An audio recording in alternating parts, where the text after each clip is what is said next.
Pune, and I'm going to speak to you on DAPT, that is dual antiplatelet therapy in patients with acute coronary syndrome.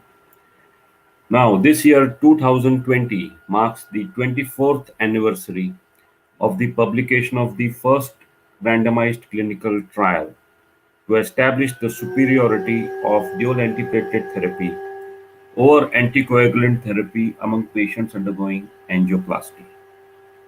Based on over 35 randomized clinical trials and more than 225,000 patients, DAPT is one of the most extensively investigated treatment options in the field of cardiovascular medicines.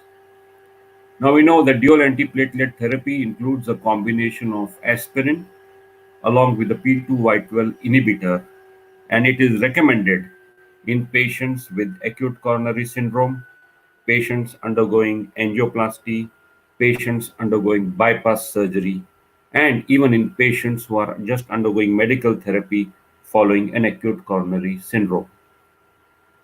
Now, decision making in prescribing a DAPT has a number of challenges, such as you need to select the right P2Y12 inhibitor depending upon the clinical situation.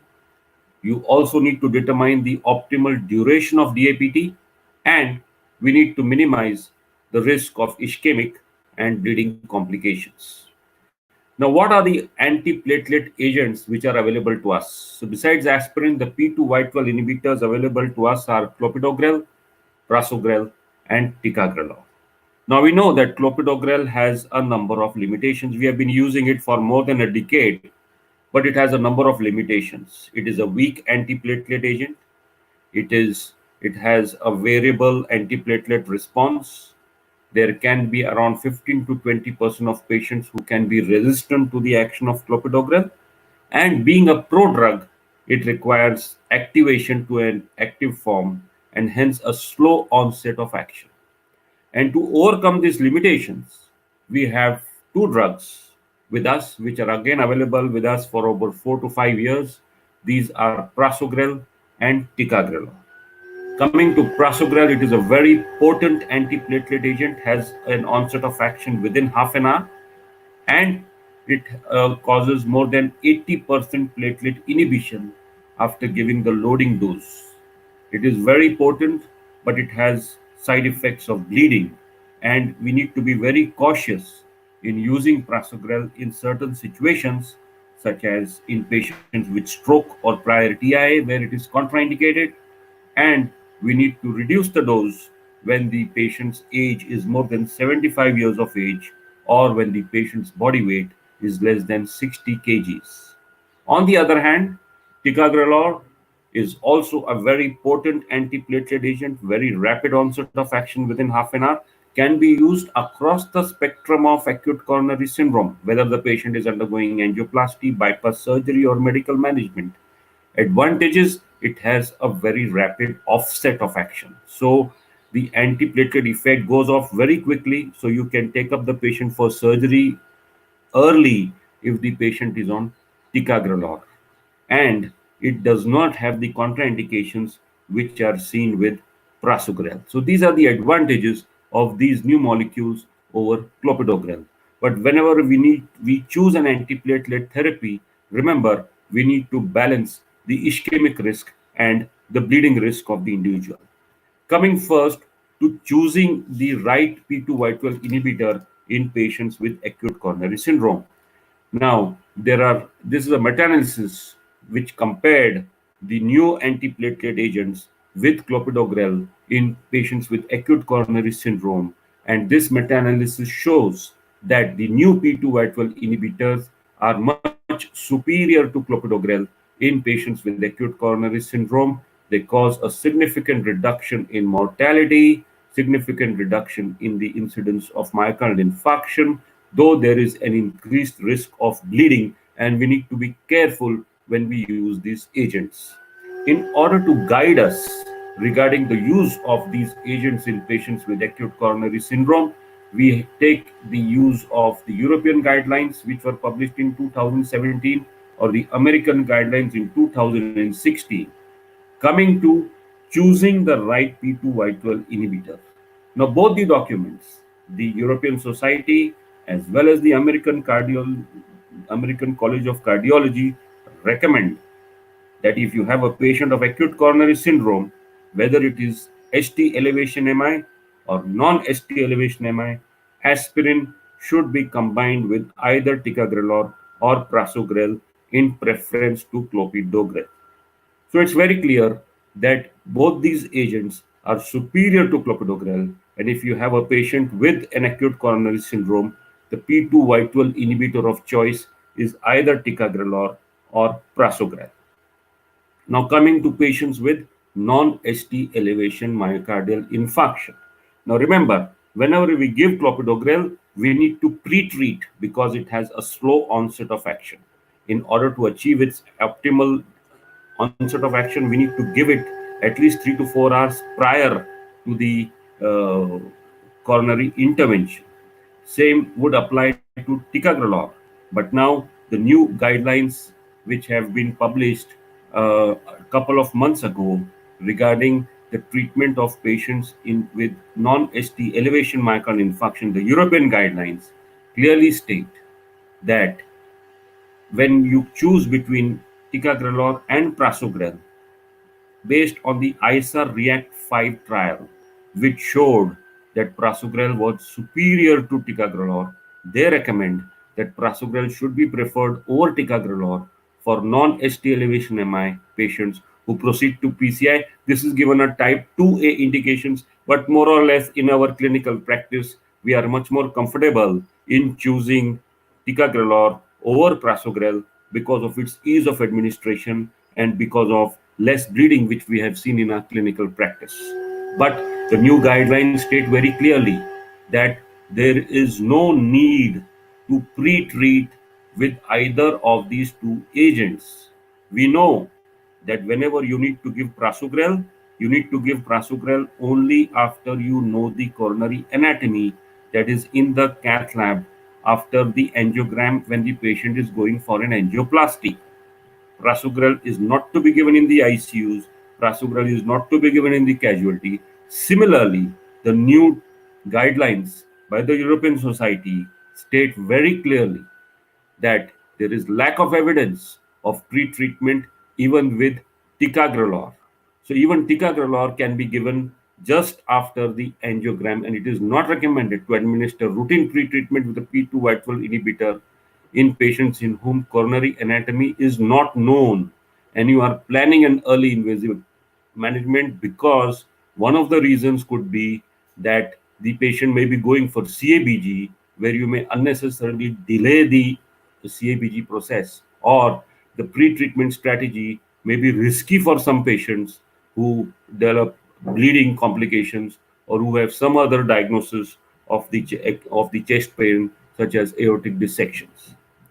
So the same guidelines apply to patients with ST elevation myocardial infarction.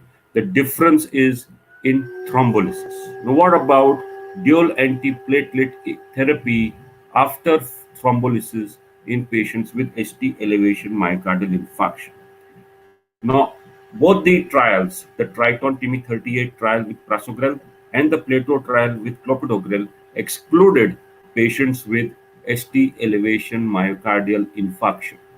And the earlier guidance was that these agents should not be administered to patients who have received thrombolytic therapy, and that you should wait for at least 24 hours or 48 hours before you can initiate these agents. And this is the Indian Heart Society guidelines, which also state the same.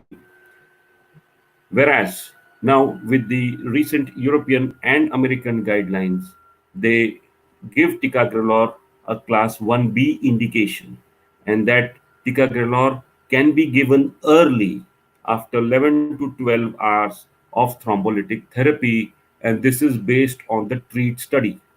This TREAT study was comparing ticagrelor versus clopidogrel in patients after thrombolytic therapy, and they found that it was designed to check the superiority of ticagrelor over clopidogrel as far as the bleeding complications were concerned, and patients were switched over from clopidogrel to ticagrelor after a median of 11 hours and 40 minutes.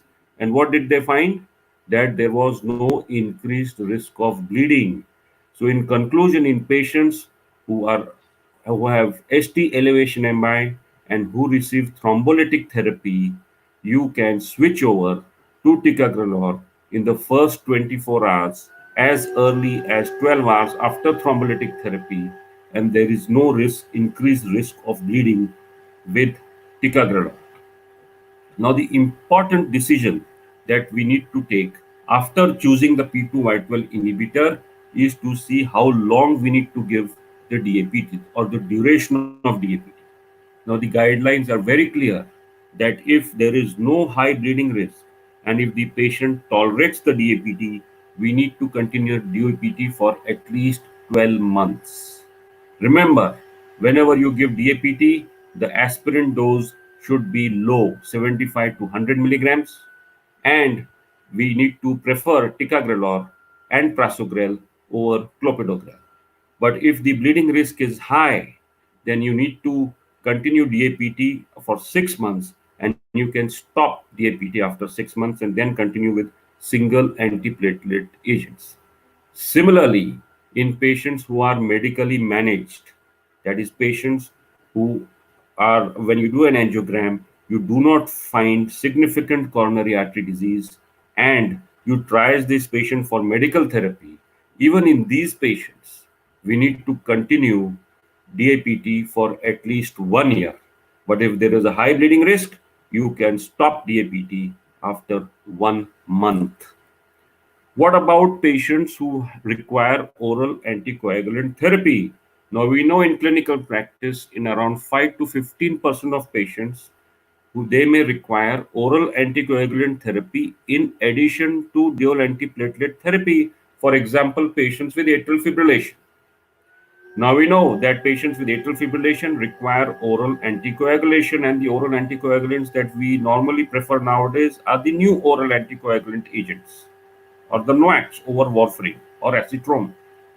And dual antiplatelet therapy does not give protection against stroke in patients with atrial fibrillation. So you need to combine the three.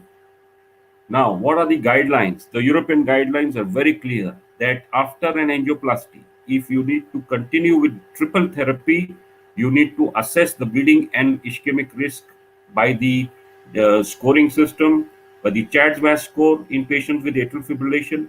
And if they require oral anticoagulant therapy, you give triple therapy for as short a duration as possible.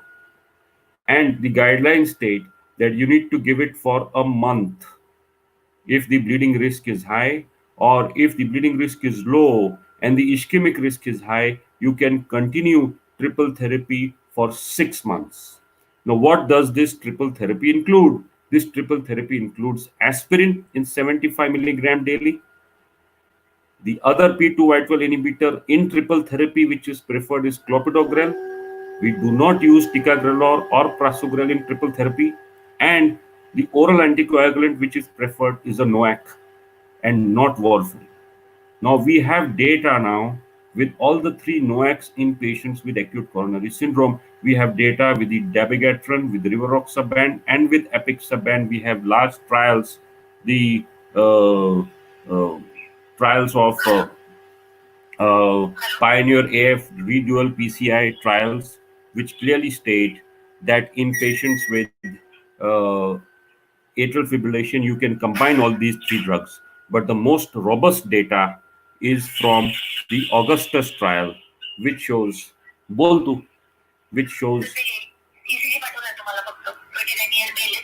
that in patients with atrial fibrillation, the most robust data that we have is with the Augustus trial, which has shown that apixaban is probably superior and safer in patients with acute coronary syndrome and atrial fibrillation.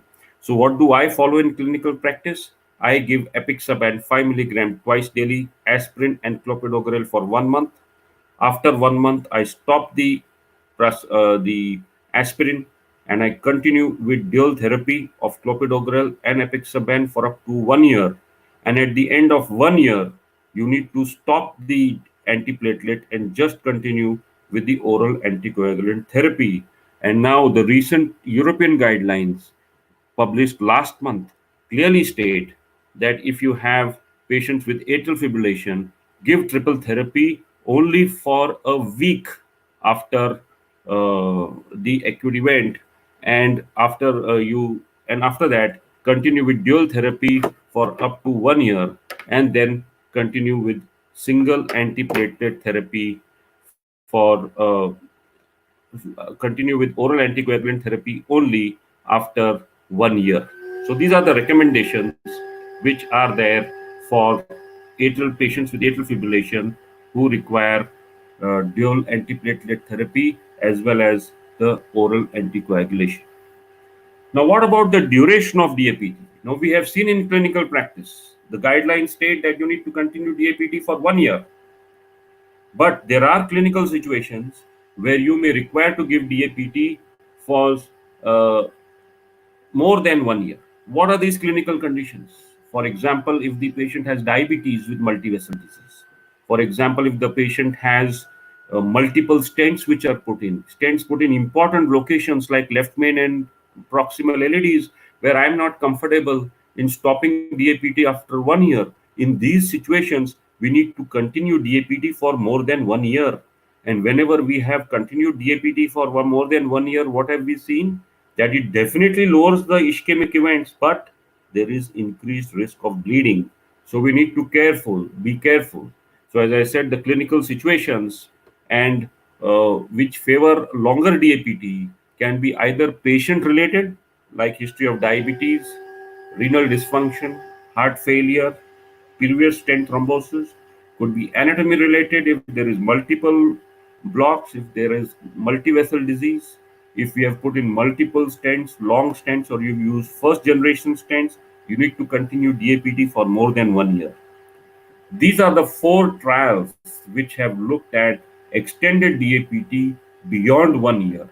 They have looked at both the ischemic endpoints and the bleeding endpoints, and this is the DAPT trial with clopidogrel and prasugrel, which have shown that at the end of 30 months, there is definitely a significant reduction in the incidence of stent thrombosis and major adverse cardiac events, but with an increased risk of bleeding, not so with fatal or severe bleeding. And the benefit seems to occur more in patients who have history of myocardial infarction than in patients who do not have myocardial infarction.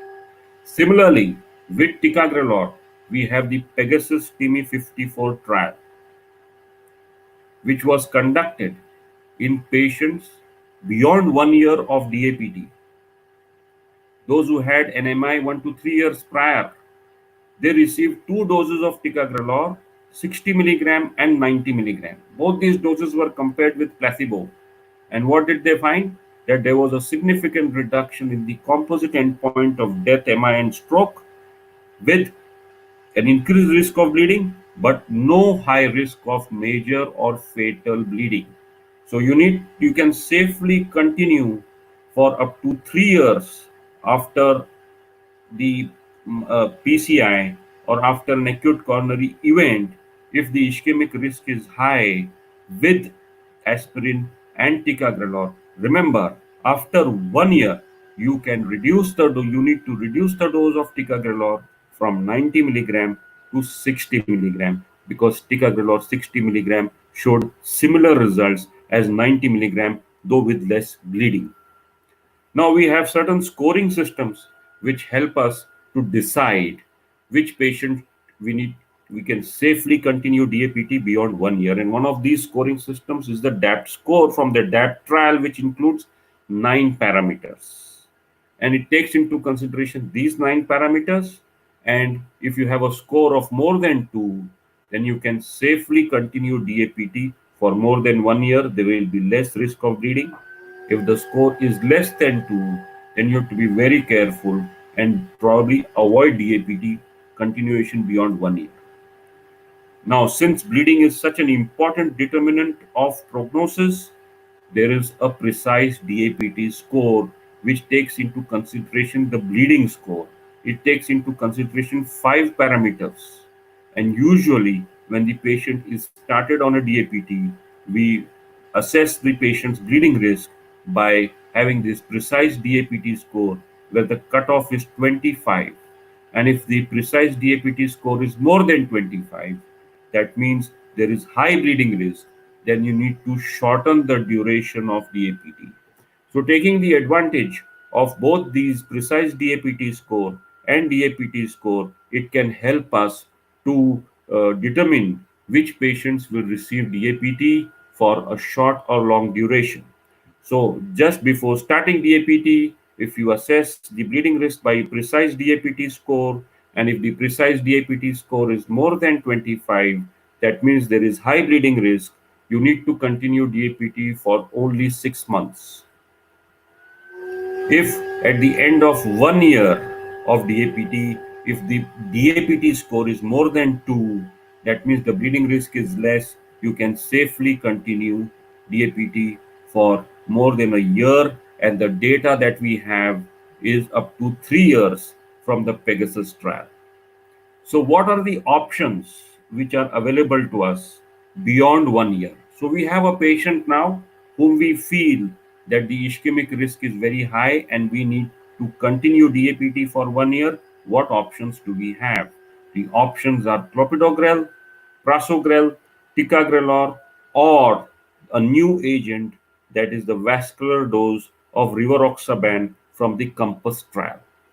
Now, as far as clopidogrel is concerned, the Charisma and the Capri trials were not very favorable. There was no significant reduction in the major adverse cardiac events, but very high risk of bleeding.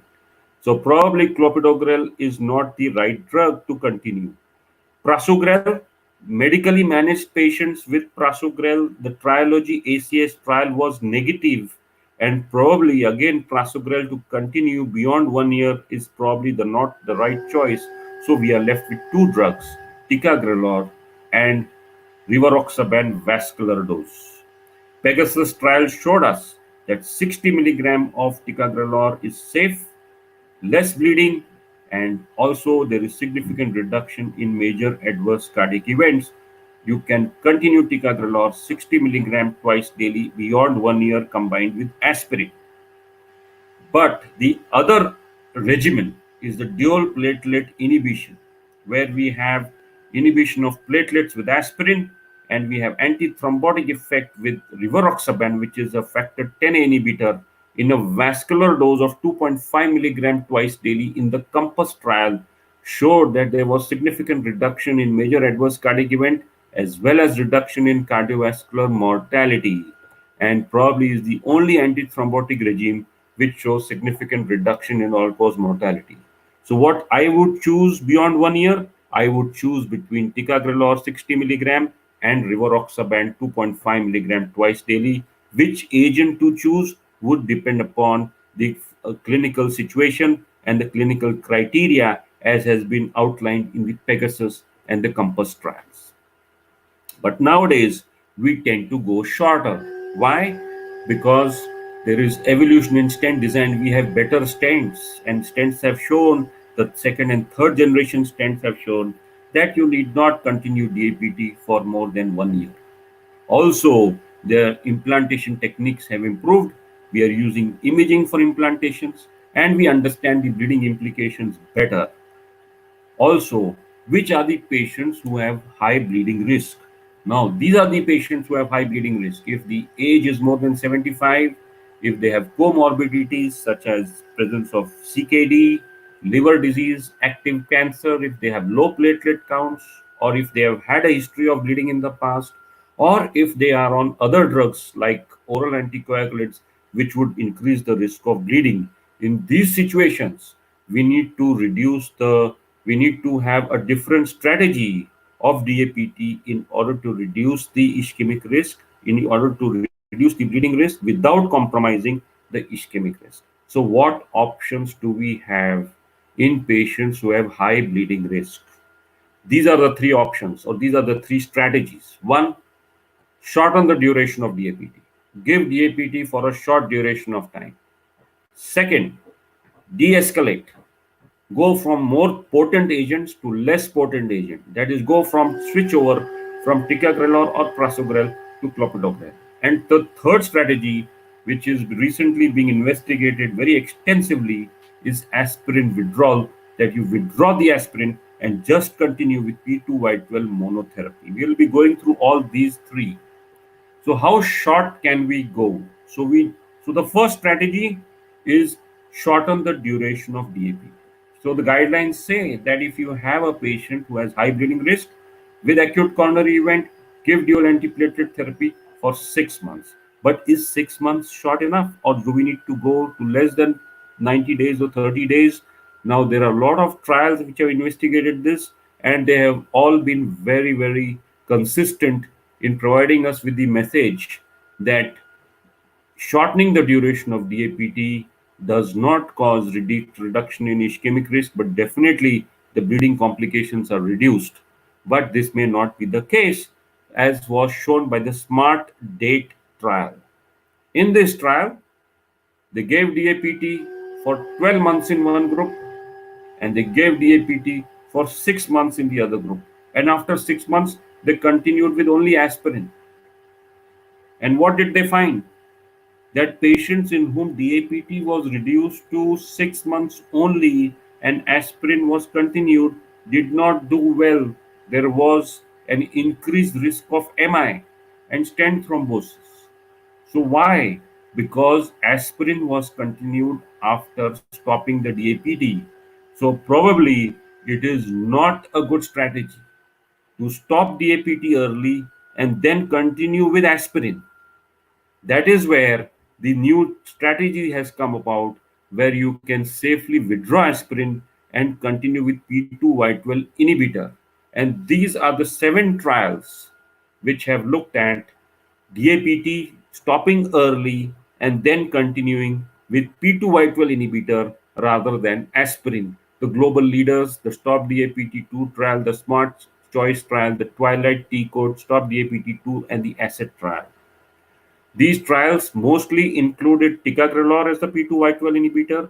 2 trials included clopidogrel.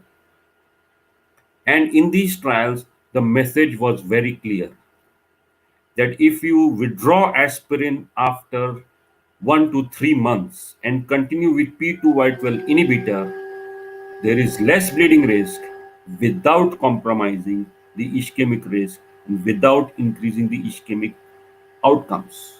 I will go through 2 important trials from these 7 trials. The first is the TWILIGHT trial, where ticagrelor with aspirin alone in high-risk patients after acute coronary syndrome was compared with placebo.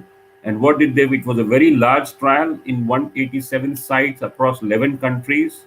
They included high-risk patients with both angiographically high risk and clinically high risk patients. And they had 2 groups. One group received ticagrelor and aspirin for 1 year. The other group received ticagrelor and aspirin for 3 months. And after 3 months, aspirin was stopped and only ticagrelor was continued. So there was, as I said, very high risk group.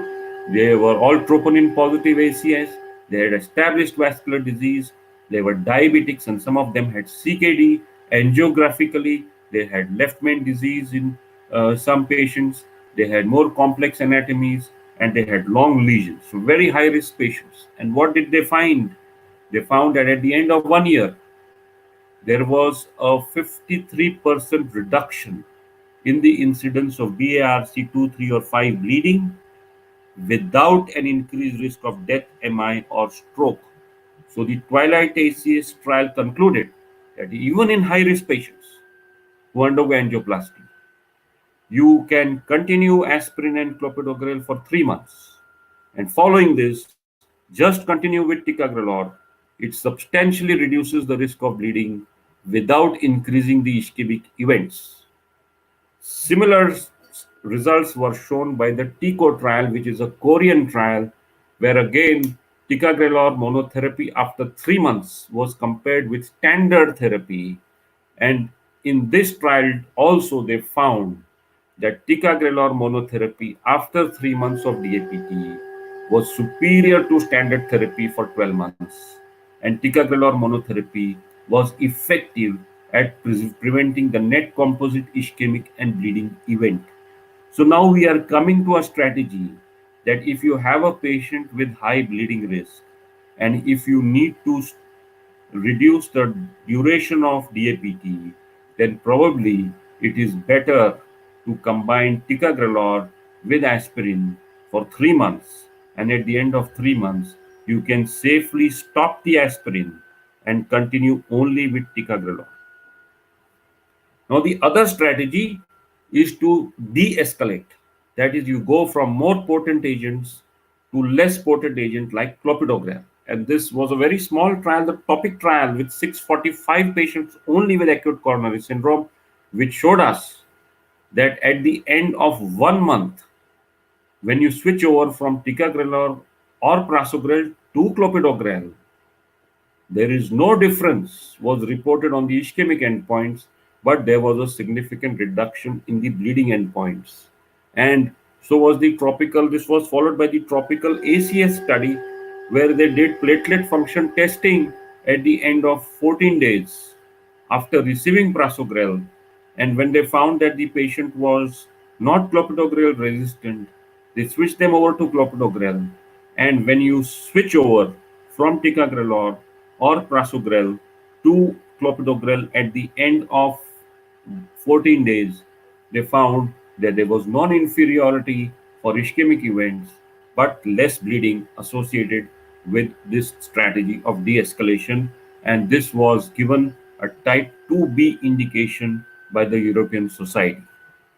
So now what are the dual antiplatelet strategies available to us as of today in managing patients with acute coronary syndrome?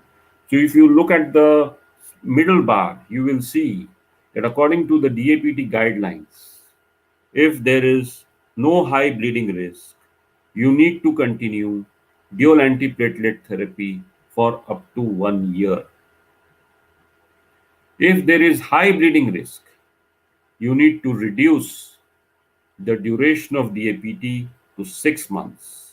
And now, with aspirin withdrawal trials, it has shown that you can safely discontinue DAPT beyond 3 months and then continue only with ticagrelor. On the other hand, if the patient has high ischemic risk, that for some reason you want to continue DAPT for more than 1 year, be a diabetic, multivessel disease, multiple stents, important location stents, long stents, you need to assess the ischemic and bleeding risk. And if the bleeding risk is less, if the patient has tolerated DAPT for 1 year, you can safely continue DAPT for up to 3 years. Choices available to us are ticagrelor 60 milligram and rivaroxaban 2.5 milligram twice daily along with aspirin. If you come to the topmost column, in patients with oral anticoagulants, patients with atrial fibrillation who require oral anticoagulation in addition to DAPT, according to the guidelines which are presented in European Society 2 months ago, triple therapy should include aspirin, clopidogrel, and NOAC. And this triple therapy should be given for 1 week. Stop the triple therapy, switch over to clopidogrel or clopidogrel along with a NOAC for up to 12 months. And beyond 12 months, give only the NOAC and you can stop the antiplatelet therapy. New strategies. If you have patients who have high bleeding risk, the lowermost column tells you that you can de-escalate from more potent drugs to the less potent clopidogrel. So remember, there is no free lunch whenever we need to prevent thrombosis and bleeding, and we need to individualize the patient treatment depending upon the bleeding risk and the low ischemic risk. If there is high bleeding risk and if there is low ischemic risk, we need to shorten the duration of DAPT. You can shorten it up to 3 months or 6 months, but remember, continue with P2Y12 inhibitor and not with aspirin. If the patient has high ischemic risk and high bleeding risk, the bleeding risk takes more preference over the ischemic risk and you need to prioritize treatment according to that. If there is high ischemic risk, and low bleeding risk, we need to continue DAPT for more than 12 months. We need to continue, you can continue according to the data available up to 3 years. Choose between ticagrelor 60 milligram twice daily versus rivaroxaban 2.5 milligram twice daily. And if there is low risk and ischemic risk and bleeding risk, you need to continue it for a year. So to conclude, longer DAPT duration beyond 1 year is associated with reduced rate of MI, but there is increased risk of bleeding. And dual pathway inhibition, that is the combination of aspirin and rivaroxaban, may be the way forward. Shorter DAPT duration is possible nowadays because of new stents, better implantation techniques, more aggressive risk factor reduction. How short can you go? The data says that you can give it for 3 months, aspirin and ticagrelor. You can stop the aspirin and continue with ticagrelor. You need to de-escalate for selective patients, those patients with high bleeding risk based on the ischemic and clinical profile, and short DAPT plus P2Y12 monotherapy seems to be the way forward. 3 months seems to be the sweet spot where you can safely stop the aspirin and continue with P2Y12 monotherapy. But a tailored approach is required when advising the optimal DAPT, wherein ischemic and bleeding risks are balanced in individual patients. So thank you very much for a very patient hearing. And if there are any questions in the chat box, we'll be more than happy to answer them. So Ravi, I will stop sharing now. Okay, sir. Sir, there are many questions in the chat box. Yeah, 1 minute now. Let me first stop sharing. How to stop share? Sir, I have stopped your screen, sir. So Okay. you just open the Google Chrome. Google Chrome. Yeah. Mhm. Can you get the chat box up? Yes, sir. Sir, can you see on the right side of your screen your able presenter, chat, Yeah. public? Yeah. And just scroll up, In sir. ST elevation, am I what? Acha, I'm going through now the Okay. questions. Okay. So Ravindra has asked in ST elevation, am I what is recommended dose of ticagrelor?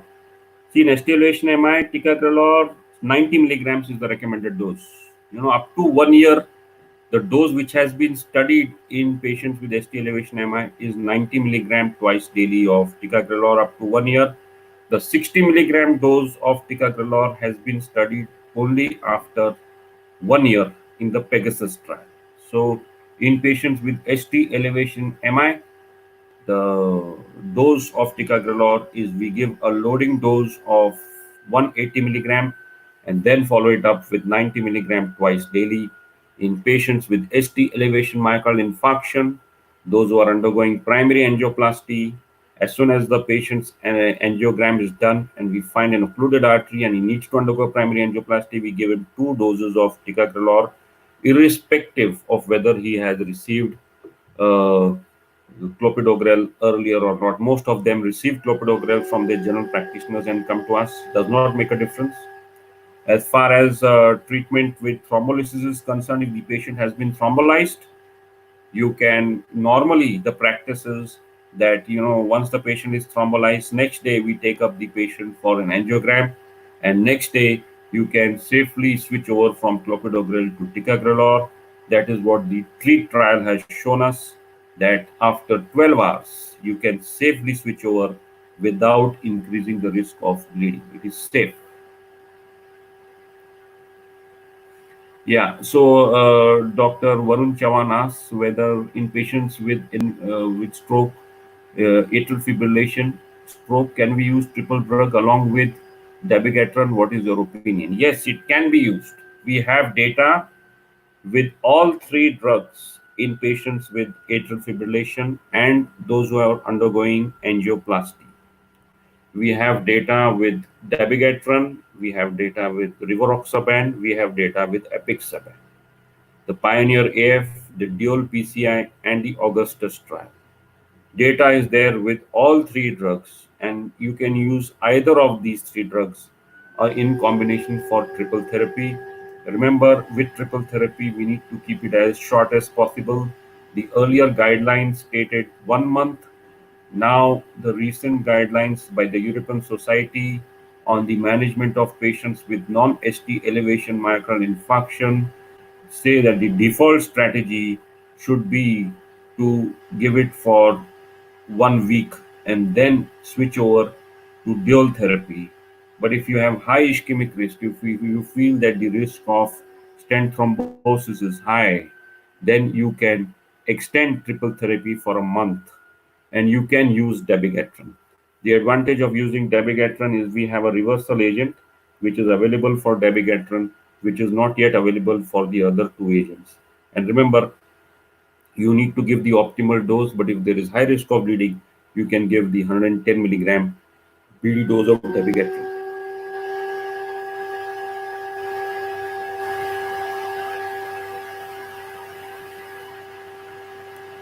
Uh, Dr. Ravindra asks, evidence suggests ticagrelor to be superior to clopidogrel for at least 12 months following ACS on your clinical practice. What is your opinion on this? Yes, I mean, ticagrelor is much superior. We know the Plato trial has shown that there was a 16% reduction in the composite endpoints when ticagrelor was compared with clopidogrel.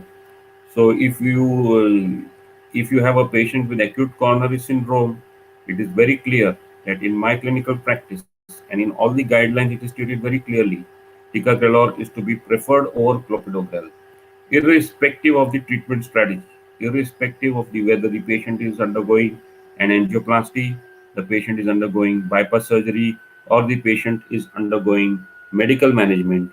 Ticagrelor, along with aspirin, is much superior to clopidogrel.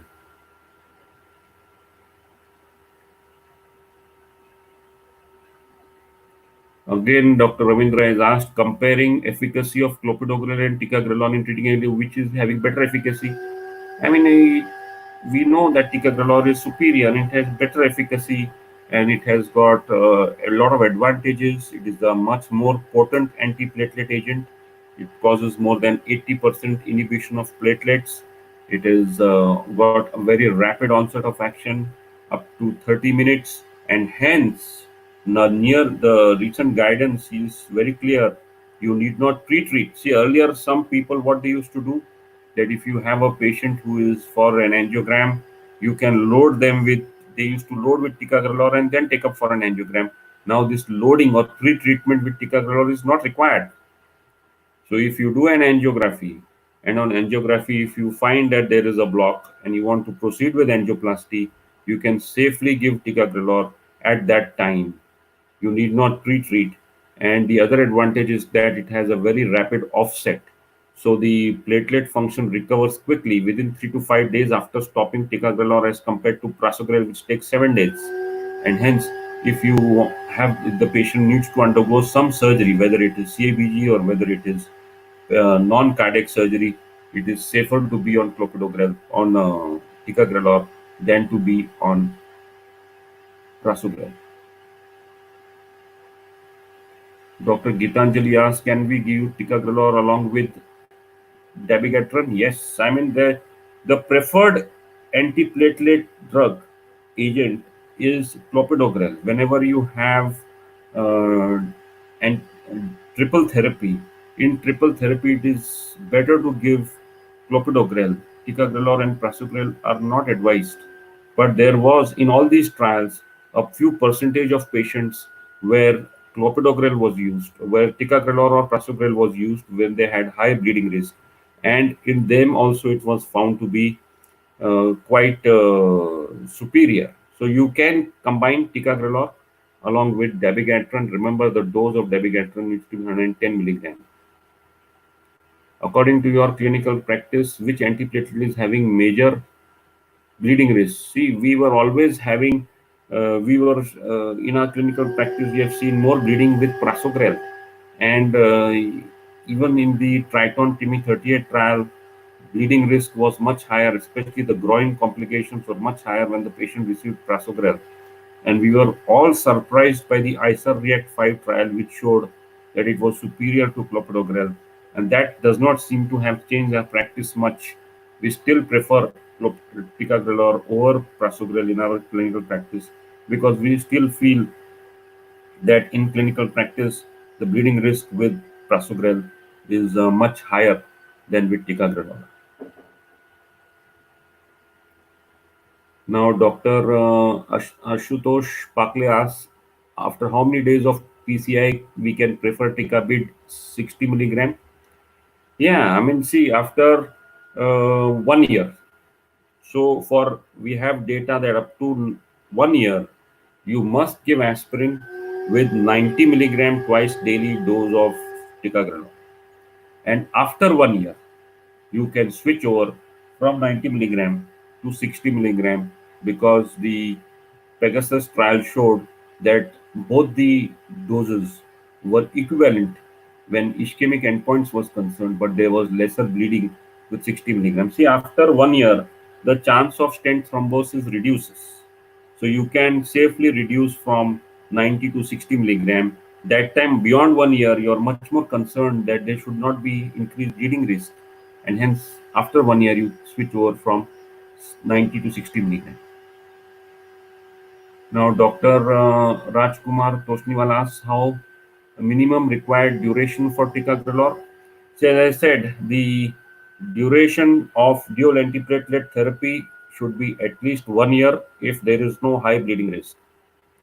But sometimes if there is high ischemic risk, if you have put multiple stents, if you have put long stents, if you have put stents in important locations like left main proximal led, where you're not comfortable in reducing the or stopping the dual antiplatelet therapy for after 1 year, then in this situation I continue ticagrelor for more than 1 year.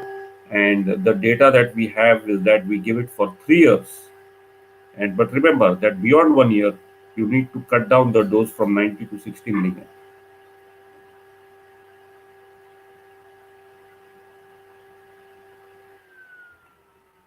Now, sir, Dr. Alok Shah is asked, do you follow DAPT gray score after patient on ticagrelor 90 milligram for 1 year, or do you directly shift on other antiplatelet agents?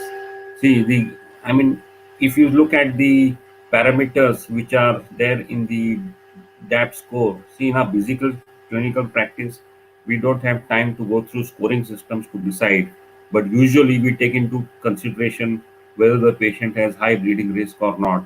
And the parameters, the 9 parameters which have been chosen in the DAPT score, takes into consideration all these parameters, which we usually take into consideration. Whether there is patient has CKD, patient has diabetes, patient has a low platelet count, patient is on oral anticoagulants, all these parameters. And if we find that there is high bleeding risk, then it is preferred to stop it after 1 year.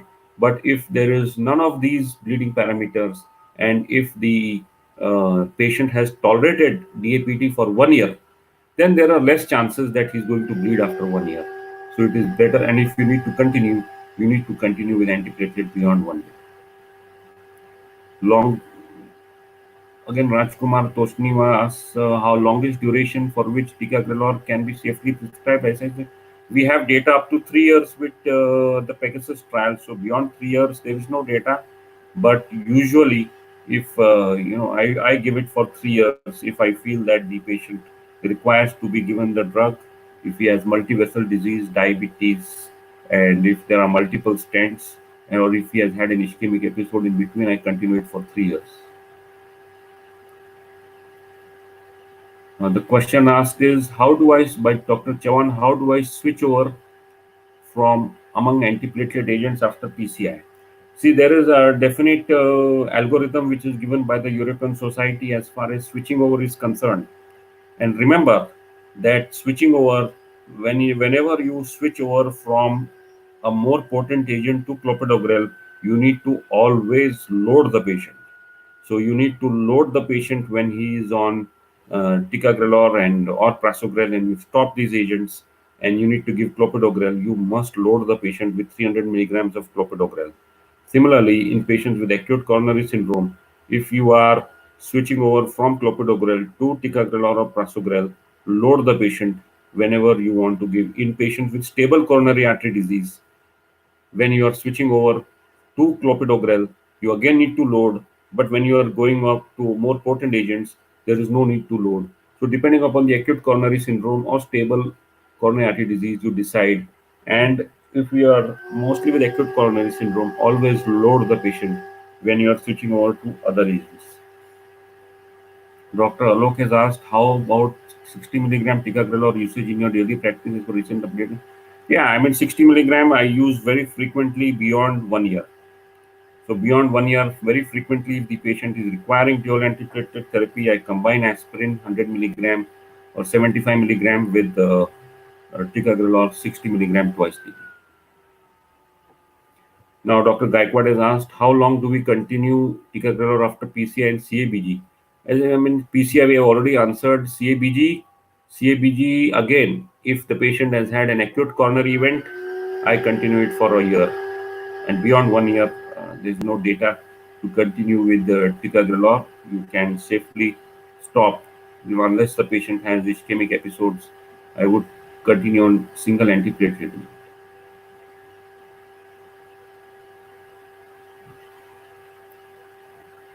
Dr. Tejal Dravid has asked, 60 milligram is sufficient or we need to continue with aspirin? No, no, you need to always combine, because the Pegasus trial, they combined aspirin with ticagrelor, and ticagrelor was not used as standalone therapy. So always combine 60 milligram with uh, aspirin. Yeah. Alone ticagrelor 60 milligram is sufficient after 6 months and 9 months, or we need to give it aspirin? No, always we need to combine it with aspirin, but all the aspirin withdrawal studies use 90 milligram of ticagrelor. So if you need, it's only after 1 year that you reduce the dose to 60 milligram.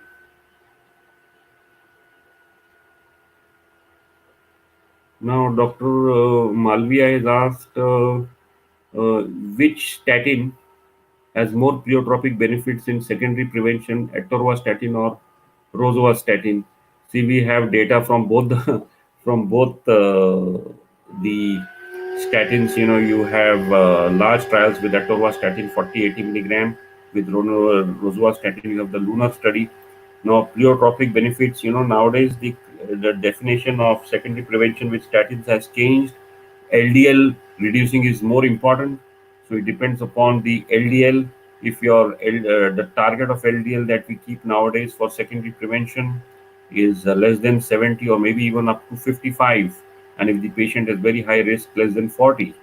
So if I have to meet the target, and if the LDL baseline is very high, then I prefer rosuvastatin to atorvastatin, because it causes more reduction in LDL as compared to atorvastatin, which has been showed in multiple trials. And but if I'm able to achieve the target of LDL of less than 55, then either of these two agents is okay with me.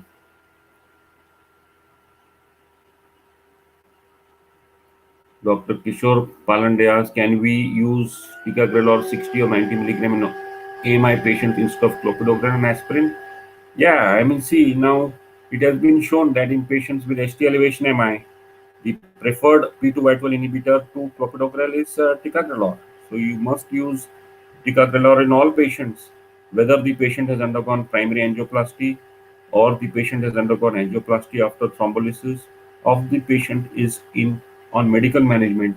You will always combine aspirin with ticagrelor, and that will be preferred to clopidogrel.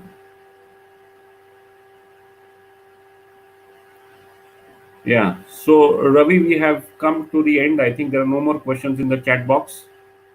Yes, sir. Right. So, can we conclude the session, sir?